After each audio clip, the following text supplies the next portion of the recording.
Salve, moçada! Mais uma segunda-feira, mais uma chance que a gente tem de deixar aqui uma mensagem do nosso tempo de esperança. E eu queria fazer uma pergunta para você. Você já pensou em algum dia caminhar lado a lado com Deus? Se você quiser uma ideia rápida de como começar a fazer alguma coisa assim, segue comigo até o final desse vídeo, ok? Essa pretensão de caminhar lado a lado com Deus, essa ideia pode ser uma ideia bastante pretensiosa. É uma coisa que talvez assuste muito algumas pessoas, ou às vezes causa até um certo destempero, alguma coisa assim. Nossa, como que pode?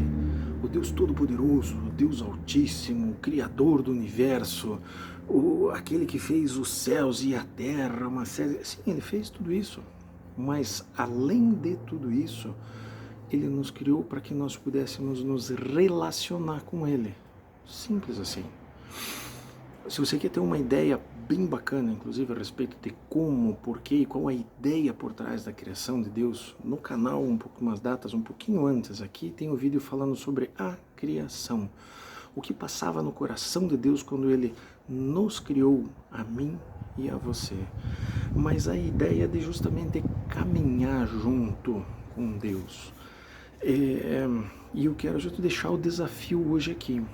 Isso é algo tão simples, é tremendamente simples, que chega às vezes a ser difícil. Eu comparo isso muito com a questão da educação de filhos, e justamente Deus se coloca ao nosso lado como pai, mas a questão da educação de filhos. Eu tenho a pachorra de dizer que educar um filho é uma coisa tremendamente simples. E de tão simples que é, acaba ficando difícil. Não sei se deixa eu tentar explicar um pouco a diferença. Porque o filho vai aprender tudo que você faz. O filho aprende as coisas que nós fazemos e muito pouco daquilo que nós dizemos. Inclusive tem muito filho por aí aprendendo a pior lição de todas. Ou faça o que eu digo, mas não faça o que eu faço. É na forma que você acorda, na forma que você age, na forma que você reage. É dentro dessa forma que o filho aprende, não necessariamente daquilo que você fala.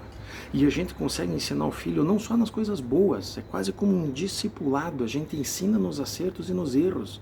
É pedindo perdão para o filho, é assumindo que a gente erra, é se superando num erro e sendo melhor numa dificuldade lá na frente.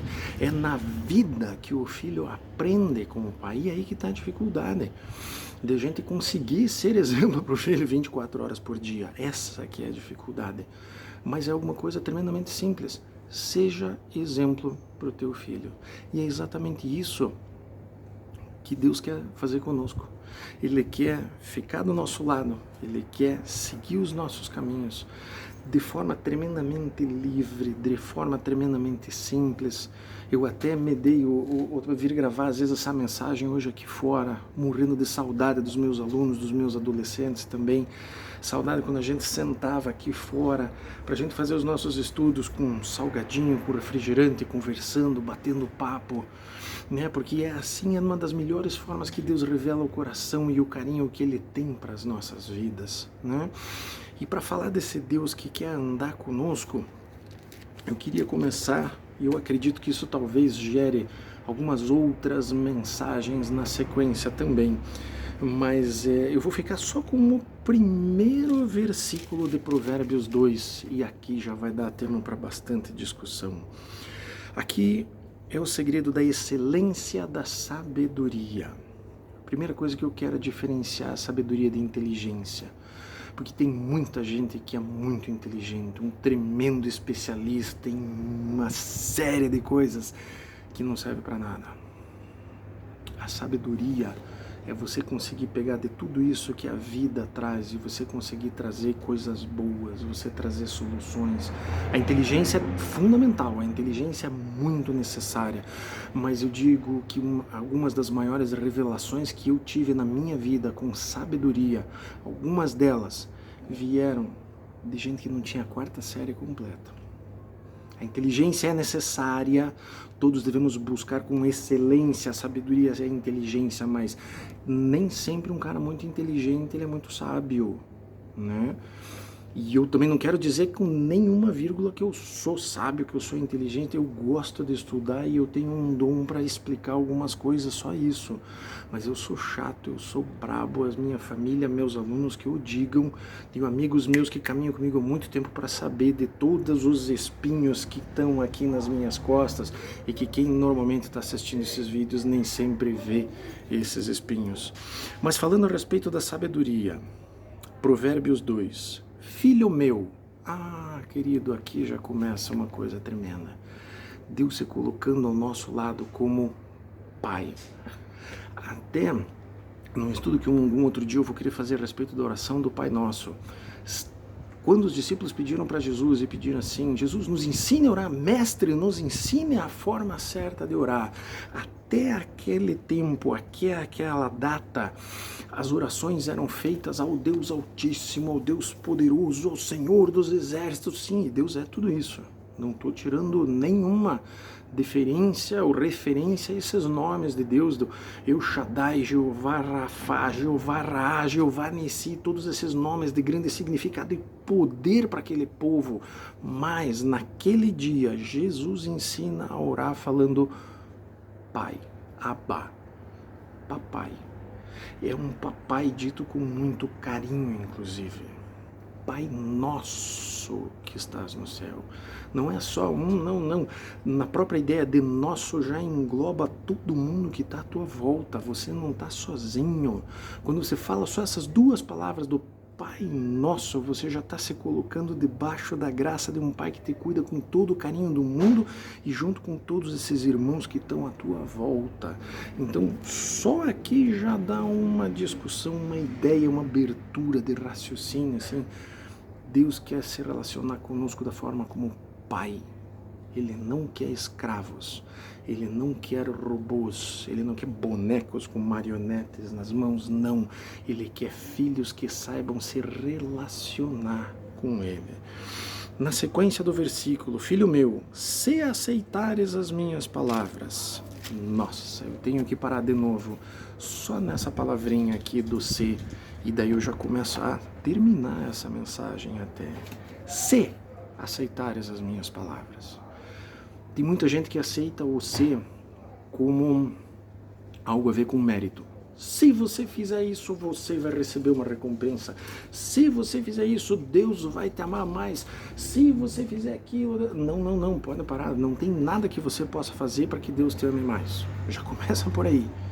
E esse se não tem a ver com os resultados do que Deus vai colocar na tua vida. Esse se tem a ver com uma situação de que Deus é um cavalheiro. Deus nos ama ao ponto de nos dar uma escolha, se nós queremos caminhar com Ele ou não.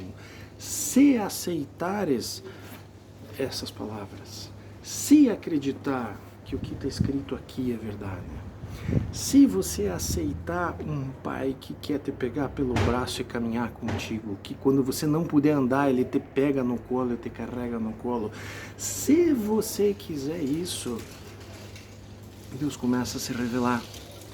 Essa é uma das grandes coisas e esse foi um dos grandes gatilhos, uma das grandes diferenças na minha vida, porque eu tive uma época no meu tempo, lá para trás, foi em agosto de 2003, onde eu estava fazendo muita coisa, tentando um monte de coisa que deu errada. Não deixei de ser um bom pai, continuava tentando ser um bom marido, continuava tentando ser um bom empresário, uma série de coisas, mas eu estava tentando tudo do meu jeito. Eu sei o que é melhor para mim, eu quero a minha vida, eu vou fazer. E não feria nenhum princípio bíblico, mas eu estava fazendo do jeito que eu queria. Naquela época, eu aprendi a questão do ser e deixar, mas eu posso fazer do meu jeito ou eu posso fazer do jeito de um Deus que não erra. Eu posso fazer do jeito que o professor falou, mas o professor também é falho. A teoria do professor é falha. A ideia que existe por trás do princípio pode ser falha. Agora, aqui não há erro. Tem muita gente que erra nas interpretações disso aqui. Tem muita gente que fala muita besteira, usando inclusive a Bíblia. Mas Deus, esse sim não erra. Esse é infalível. Esse que nunca vai errar e nunca vai te decepcionar. Às vezes a gente se ilude porque a gente se coloca num lugar onde às vezes a gente não consegue entender algumas coisas que ele está fazendo, mas Deus nunca decepciona a gente. Naquele momento onde eu parei de fazer as coisas do meu jeito e decidi entregar e colocar a minha vontade debaixo dessa palavrinha, se aceitares, aí a história começa a mudar. Então a primeira pergunta que eu queria deixar a respeito desse caminhar ao lado de Deus, e esse vai ser o tema das nossas próximas conversas: o quanto da tua vida, o quanto dos nossos caminhos, o quanto dos nossos pensares, nossos desejos e nossas vontades nós temos entregue, e também não deixar que Deus faça tudo. Não, repito, Ele não quer bonecos, Ele quer caminhar e estabelecer um relacionamento para andar junto conosco. O quanto você, o quanto nós estamos dispostos a caminhar junto com Deus? Essa é a pergunta para essa semana. Semana que vem a gente continua pensando em ir buscando formas, algumas coisas de andar com Ele, que é o único dono da verdade nos nossos caminhos, ok? Deus abençoe, Deus te dê uma semana de muita vitória, descanso no colo dele, e que as barreiras nos nossos corações comecem a ser quebradas para a gente poder entender, receber e viver, e olhar para poder enxergar como Deus quer caminhar ao nosso lado. Amém, moçada? Abraço grande, até mais!